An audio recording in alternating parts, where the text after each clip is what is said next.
Welcome back to the channel, guys. This is Vin2131, and this is a 2017 Caviar paint code 223 with LA30 or red interior that popped up for sale here at the end of November 2025 in Tennessee on Auto Trader with 68,000 miles for $42,000. Pretty low price, so let's see if there's a reason behind it or if it's just a low price. It is for sale by an individual, and it does have a lien on it, so you will have to satisfy that lien, probably go to the bank with the individual to pay it off before you can get a title. Production statistics: 448 out of the 2,348 cars that I have identified for the US 49 were Caviar. It's the second most common color that you'll see on these cars. 202 had LA30 red interior. That's about 8.6% of the US 49 production, so everywhere except Hawaii. The rarity, it's like a 4 out of 10. You're gonna see quite a few of them, but it's not the rarest, it's not the most common. The rarest being a 10 out of 10, the most common 1 out of 10. So this is like a 4 out of 10. Specific for 2017 though, 66 out of 342 cars were Caviar. Out of those 66, only 28 had LA30 interior. So at its rarest, this car is one of 28. So this car is kind of middle of the road for rarity for this color combination. Carfax, Epic VIN, and AutoCheck. Carfax shows this as a 2-owner, no accident car. Epic VIN shows this as a 2-owner, no accident car. And AutoCheck also shows this as a 2-owner, no accident car. So I think it's safe to assume this is a 2-owner, no accident car. You've heard me talk about in other videos, there are less than 1,000 of these cars left that have no damage reported on the Carfax. That's not saying they don't have damage, but there are less than 1,000 that are clean title, no accident, no damage reported. So this is one of those cars. So it already has that going for it too. The previous sales, this car's a little odd the way it began life. It looks like it was probably a dealer demo, or maybe the dealer manager or the dealer ownership, the dealer owner, something like that happened where they got it in February of 2017. They put it on sale in March of 2017 and it already had 4,000 miles on it. But it was still for sale in July of 2017. And showing 11,000 miles in December of 2017, but it was still for sale, and it finally sold in August of 2018. So if you're doing the math, that's 1 year and 7 months that was actually for sale before it was listed to its first owner. And so like 12,500 miles that this car was driven basically as an untitled car. Then it was listed L certified, Lexus certified in October of 2019 for $60,000 with 19,000 miles, and it's at that same Lexus dealer that sold the car new. The car was still for sale in November of 2019, and it looks like it finally sold in November of 2019, and that's where the current listing owner, current listing seller, acquired the car. So it looks like he's had it for about 6 years. And now it's for sale here at the end of November 2025 with 68,000 miles for $42,000. And so that sounds like a fantastic price. It does note that it still has a loan on it as of October of 2025. So you'll make sure you have to get that satisfied in order to get the title for this car. So don't just write them a check and think that everything's gonna be hunky-dory. You're gonna have to make sure that that lien is satisfied. As for the price, I'm pretty sure that this price was probably figured going off of KBB private party, which KBB is very low compared to the market on these cars. As you've seen, the seller's probably asking too little for this car. The market right now for this car is probably in the 47, 48,000 all the way up to 54,000 if it's an extremely clean example. And it looks like it is. However, the photos provided, there's only 3 photos, and so do better. But they are high quality photos on the desktop version. If you look at it on the mobile version, it's pretty low quality, can't zoom in very far. But on the desktop version, you click on the photo and actually look at it, it's pretty high quality photos. So speaking of those photos, this car was actually one of the few cars that was factory equipped with paint protection film. So hopefully it still has that, or if it has been replaced. But this car being a 2017, it's kind of getting up there in age for the film.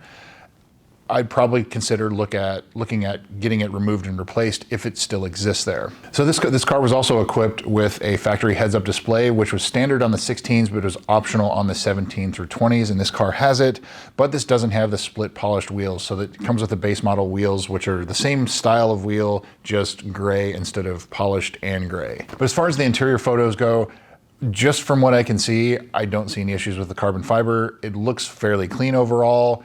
The exterior looks good, but it definitely needs some better photos. So if you're inquiring about this car, ask for several better photos, specifically to the carbon fiber, the seat bolsters, the front end, the carbon fiber pieces on the outside, things like that.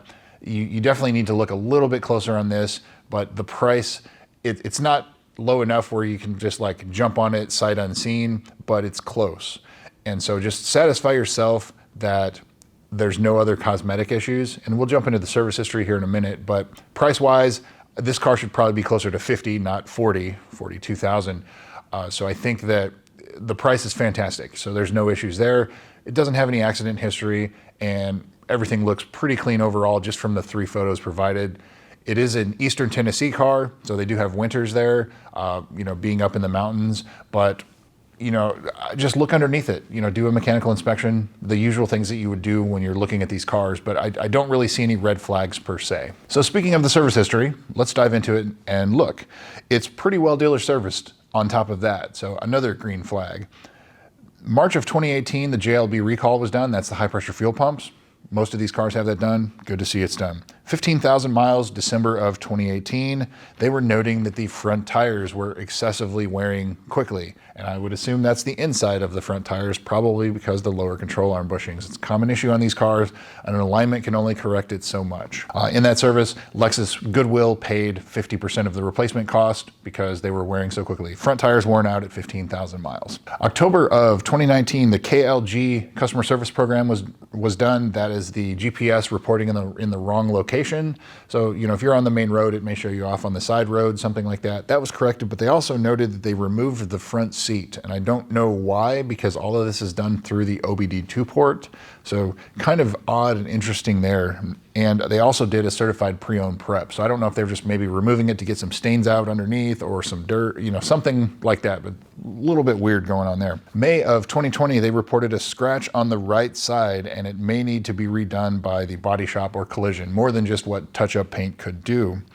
November of 2020, they touched up a scratch on the hood, and 54,000 miles in March of 2023. More scratches they're wanting touched up. It doesn't say where, but they said they need to reschedule in order to resolve it. November of 2023, at 59,000 miles, call it 60,000 miles, the 60,000 mile service was done. So that's another green flag. That's a big thing on these cars, is a 60 and 120,000 mile service. So they did the spark plugs, brake fluid. They noted that both rear shocks were leaking, and they replaced both of the rear shocks at that service as well. And another note to paint or repair other scratches. So this car's had a lot of scratch complaints, and probably just because it's black, because it shows everything. But if it still has paint protection film on the front end, it probably isn't that. But if they're talking about reporting scratches on the hood, the paint protection film that's on this car may be a half hood. It's just kind of the leading edge. Maybe it's something like that. There's definitely a little bit more that needs to be looked at cosmetically on this car, just because there's only 3 photos. February of 2024, at 60,000 miles, 2 new tires, and that's probably what the seller's talking about in the ad. He says it has less than 10,000 miles on the new tires. It doesn't say which ones. And then 700 miles later, also in February of 2024, 1 new front tire due to a nail in it that couldn't be repaired, probably on the shoulder of the tire. So it has 2 or 3 new tires, fairly recent, unless that 1 tire was replacing the one that only had 700 miles on it, which that would kind of suck. But anyway, the last service was December of 2024, 64,000 miles. Remember, it has 68,000 now. The 70,000 mile service and a new serpentine belt. Not done on this car. All of the carbon fiber is original. At least none of it was replaced at the dealer. So expect carbon fiber delamination in the future, especially if you're going to go to a really cold climate where it seems to be more affected. The 17 through 20s had the adaptive damping shocks. The 16s weren't affected by this, but the leaking rear shocks, they had a defective internal oil seal on the front and the rear shocks, all of them.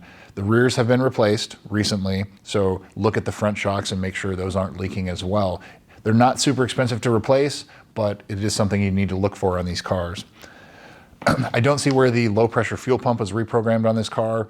Maybe it wasn't affected, but you can shut everything off except the engine. So shut the cooled seats off, shut the HVAC off, stereo, turn everything off, and just listen in the back seat. If you hear kind of a humming or a buzzing noise that's more than just a silent whisper, then it probably needs to be done on this car. But it doesn't seem to affect all of the cars, but it affected most of them, and so it hasn't been done on this car. The HVAC servo sweep, that's something that test out the temperatures coming out of the vents on each side, set them to max, cycle through the heat, the defrost, the rear, the fresh air, the recirculate, all of that, make sure everything responds like it should. Make sure the car's fully warmed up when you do that. But if it doesn't, then some of those can get pretty expensive to replace. But they do offer a customer service program, which this car is now out of, but you'd have to pay for it out of pocket, probably an hour of labor, is to set the max and minimum limits on the HVAC servos, and it generally resolves it. If it persists, then it is a defective servo. The complaints early on about the inner tire wear up front, lower control arm bushings. Definitely look at the lower control arm bushings, look at the inner tire wear on the front tires on this car and see if it has any excessive wear. If that's the case, you need front tires, front lower control arm bushings, and an alignment. So that can be kind of spendy. This being a 17, it's getting really close where I would not be surprised if this car has a leaking coolant valley plate. Coolant valley plate, the 16s are kind of coming into that right now, some of the 17s.